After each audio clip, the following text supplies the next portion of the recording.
VAR stole away our Champions League dream in the last episode, but now we've had the chance to regroup, we've had our winter break, we've had our January transfer window, we're still flying high in the league, and now we turn our attentions to the Europa League. Hello everyone, welcome to the channel on part 5 of my Fm24 beta save with Marseille. If you watched the last episode, you will know that we had our place in the Champions League last 16 cruelly stolen from us by VAR, with Feyenoord equalising late in stoppage time in our final decisive Champions League group game, which cost us a place in the knockout rounds by a single point. And we move into the Europa League to take on Brighton in the playoff round, which will be in this episode. But we've gone away, we've licked our wounds over the winter break, and we've come back looking to be stronger than ever before. We've brought in a couple of players who we'll take a look at in a moment, and we've continued our decent league form. To start with though, I completely forgot about the African Cup of Nations, and we started January with 5 of our players missing. But we got through, and they're all back together now, and we're doing alright. But let's go and have a look at the players we signed, shall we? Our first signing of the January transfer window was Valentin Barco, the 19-year-old Argentinian, 3 caps for his country so far. He's valued at 62 to 75 million pounds. We only paid 7.25 million for him. That was his release clause. He's a wide playmaker, which looks like his best role. Leading Liga 1, could improve slightly, it says, but he could potentially be a 5-star player. He's got great composure, he's good at decision making, he's got flair, he's naturally fit, he's got good first touch, he can dribble the ball, which we've seen little glimpses of as well. But he got injured in his first league game for us, so we haven't really got to see much of him so far. Although, if you've watched other content creators or you follow any Football Manager people on Twitter or anything like that, you probably would have heard of Barco, because as it's looking like he might be the most signed player on FM24 so far. Hopefully, he lives up to the potential that he's got and becomes a superstar for us. Next through the door for 15.25 million comes 20-year-old Danish wonder kid Marit Kjærgaard. He's come in for 15 million, like I said. The Marseille fans were saying that it was probably too much, but he's valued up to 98 million pounds. So even if he doesn't quite live up to his potential, he will bring in a profit somewhere down the line. 3.5-star current ability, potential of 4.5 stars. He's a shadow striker, advanced playmaker, but he can also play up front as a target forward or a complete forward. If you actually have a look, he's a pressing forward, complete forward or target forward. He's got a higher star rating there than playing as an attacking midfielder. But I'm playing him as a shadow striker, advanced playmaker type role. Star player who could still improve, and he's done a decent job for us so far, and hopefully he will only get better as the time goes on. Next up we have Jakub Kiwior. He's come in on loan from Arsenal until the end of the season. We have the option to buy him for £51 million. I don't want to buy him for £51 million. He's only valued up to 34 mil, so I'm not going to be paying 51 million for him, even if he gets 10 out of 10 in every single game for us, which he hasn't so far, actually. He's only played 3 games for us, but he's a 23-year-old, 18-capped Polish international, leading Liga 1 player, has the potential to be a star player at this level. And we needed centre-backs. The captain and a few other players again came to me like they did earlier on in the season and said we need quality depth at centre-back. So I signed 2. I signed Jakub Kiwior, and then I've brought in a player who is a little bit of a panic buy, and that is Sean Adewoye, 23-year-old Belgian. He's scouted better than he actually is, to be fair. He's come in with a 2.5-star current ability and only a 2.5-star potential. He's scouted a little bit better. It looked like he might have had a bit of potential when I signed him. So I thought I'd bring him in as backup and he might play in a season or two. But he's probably not going to get many games for us. He's played once for us so far, but he's there as a backup option, really. And that is going to be it. As for outgoings, Azzedine Ounahi has gone to FC Köln for a deal up to £6.5 million. He's valued up to 13.5. I think we've underdone ourselves here, but he wanted to leave. He was annoyed with his playing time. He requested a transfer, so a transfer is what I gave him. We didn't quite get enough money for him as what I thought we could have got, but he wasn't part of my plans, and it was better than having a disturbance in the dressing room.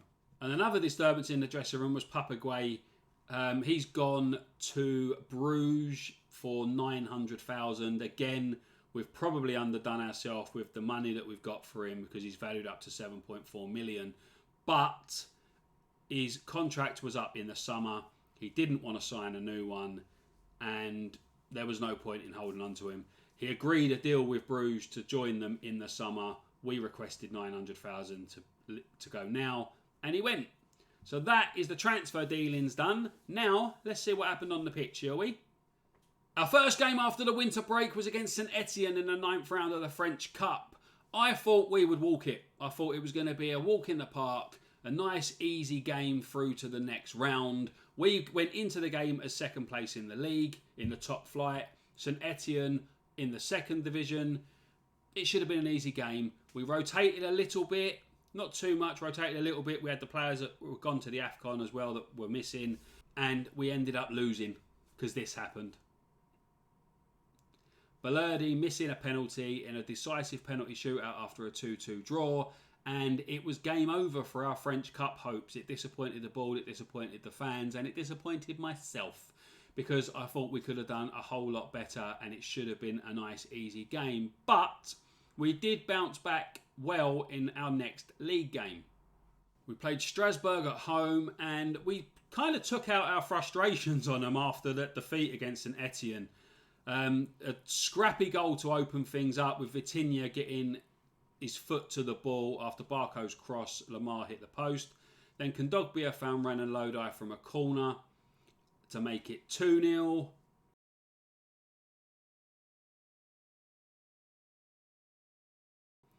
It was 3-0 straight after that, really, from the penalty spot, with Lamar stepping up and smashing one home. Strasbourg did pull a goal back before half-time, but the second half we just carried on. Vitinha with a fourth.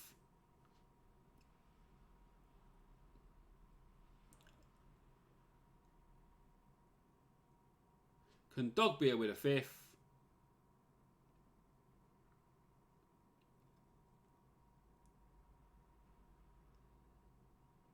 And Vitinha rounding things off in the 83rd minute with another headed goal. We then continued our good league form with victories over Monaco, Lyon and Metz. Monaco, third place in the league, were challenging for the title with us. Beat them 4-1 and looked completely different class. Then we travelled to 6th place Lyon and beat them 3-0. And in our last game we beat Metz 3-1, which means the league table currently looks like this. PSG still top with 52 points. We are a point behind them in second place, but we are now 3 points ahead of Monaco, and Nice are pretty much completely out of the race. It's still a three-horse race for the title. 21 games played, 13 games to go, and we are still in with a chance of leapfrogging PSG at the top of the table. We have to play them at the end of March, so that will be the decisive point. As long as we can keep winning games up until then, that will be the make or break part of our season when we meet PSG in the return leg. But that's enough about the league. Let's go and concentrate on the Europa League for a little bit because it's time to take on Brighton. And the team for the first leg against Brighton is Paul Lopez in goal, Klaus Balerdi, Kivior and Renan Lodi in the defence. Rongier and Veretout is a defensive midfield pairing. Kondogbia would have been there, but he's suspended for this first leg. Aubameyang is the attacking right player. Barco on the attacking left. Kjaergaard in behind Vitinha up front. Amina Harit, Ismaila Sarr and Iliman Ndiaye are all on the bench, so we have some good backup if things aren't quite going to plan. But hopefully we can get a decent result in this first leg and make ourselves favourites to go through to the next round. The first highlight of the game, Vitinha has it out wide, finds Aubameyang in the middle, and what a goal! A minute and 44 seconds, I think it was, into the game. First highlight of the match. Klaus's throw. Vitinha puts his arm out to point where he was going to play the ball. Klaus, Aubameyang. Oh, he comes in off of a defender. From first glance, it looked like it was straight in, but it didn't. It was off of a defender. We get a massive deflection and a bit of fortune to put us 1-0 up. And here's Barco on the left. Oh, where's it cleared off the line? Renan Lodi, Rongier. And Brighton are going to look to attack on the counter here. Matoma is brought down by Rongier. Aubameyang finds Vitinha. Vitinha to Kjaergaard, and Kjaergaard's hit the post.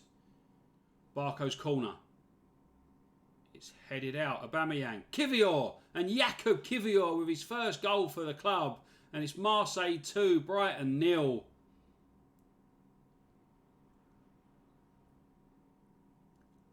It was Barco's corner. It was headed out. Aubameyang took a shot that took a deflection, and the ball ended up in the path of Kivior, who just pokes it home. Right on the stroke of half-time, Veretout takes a free kick and it goes out of play. And that will be the first half over and done with. We've got to the break. It's Marseille 2, Brighton 0 in what has been quite a one-sided first half with regards chances. We have an XG of 1.75 to their 0.3. They do have more possession than us, 65% possession. But obviously our pressing game and our attacking game has been a little bit stronger, and we have a 2-goal advantage to take into the second half, and hopefully we don't throw it all away. Renan Lodi's throw finds Vitinha. Vitinha across to Aubameyang, and Aubameyang should have put that in the back of the net. It should have been over and done with 3-0, but he's put the ball out of play. Barco with a corner. It's ended up with Klaus, who finds Aubameyang, and this time he makes no mistake. He might have missed a header from pretty much 4 yards out or something, but this time he's made no mistake. Klaus found Aubameyang, first time strike, and what a goal. It's 3-0. We've got another corner. It's Veretout again. Swings one in. Kjaergaard hits the bar. He's hit the woodwork twice in this game. I've made 5 changes to give rest to some players so they don't get exhausted. Veretout with the corner. It's out to Harrit, who's one of those substitutes. Finds Klaus, who bursts into the box. He shoots. He's hit the post. And Mina Harrit with a free kick. It's headed. It's tipped over the bar. Or is it hit the crossbar? That's 4 times we've hit the woodwork in this game alone. And that is that. We have pretty much won at a canter in that game. Marseille 3, Brighton 0. 2 goals from Aubameyang, 1 from Kivior. We've ended up with an XG of 3.18 and we hit the woodwork 4 times. That game could have been 6 or 7-0 and we have completely outplayed them. They only managed a 1 shot on target in the entire game. And that should be a victory good enough to see us through to the next round. We have got a second leg to play. We have got to go to England and take on Brighton at their home ground. But as long as we can prevent a 3-0 or a 4-0 defeat, we should be all right and through to the next round. We lost 2-1 away to Brighton in the second leg of that previous round, but it was enough to secure a 4-2 aggregate victory and put us into the hat for the next round of the Europa League. And the draw for that is now. You can see there are 16 teams left to draw. We've got Ajax, Arsenal, Atletico Madrid, Red Bull Salzburg, Man City, Marseille, Real Sociedad and Antwerp. Man City are the first team out of the hat, and one of those 8 will play either Roma, Atalanta, Galatasaray, Liverpool, Real Betis, Sporting, Villarreal or West Ham. So Man City will take on Real Betis. Real Sociedad play Atalanta. Atletico Madrid play Liverpool. Antwerp play Sporting. Arsenal take on Roma. Red Bull Salzburg play Villarreal. And we will play either Galatasaray or West Ham. And we have drawn West Ham United. So it's Marseille against West Ham in the last 16 of the Europa League. And just to confirm, Ajax, who beat Barcelona in the playoff round, will take on Galatasaray. And that concludes the draw. You can see we take on West Ham. Some tough ties there. Arsenal against Roma, Atletico Madrid against Liverpool. The two standout ties, I suppose. Ajax, who beat Barcelona, doing pretty well considering how bad they are in real life. They take on Galatasaray in the next round. So we've got another English side. We beat Brighton in the last round. Hopefully we can beat West Ham and move through to the quarterfinals. Right, that's going to wrap up this episode of Marseille in the FM24 beta. We are through to the last 16 of the Europa League, and we beat Brest 2-0 in between the two Brighton games, which means we are still a point behind PSG at the top of the French league table. So we're doing quite well. We're in with a chance of 2 trophies, which we're going to be the outsiders in both of them, but I'm not giving up hope of a title in my first season in charge. But whatever happens for the rest of this season, it's going to build a foundation and we can hopefully move on, push on to better things next season. Anyway, thank you very, very much for watching. I hope you enjoyed this video. If you did, please do smash the like button, subscribe and notification bell and all that as well. And I will see you all again next time, where we'll take on West Ham and we've got our title decider against PSG. Thank you very much for watching. Bye-bye for now.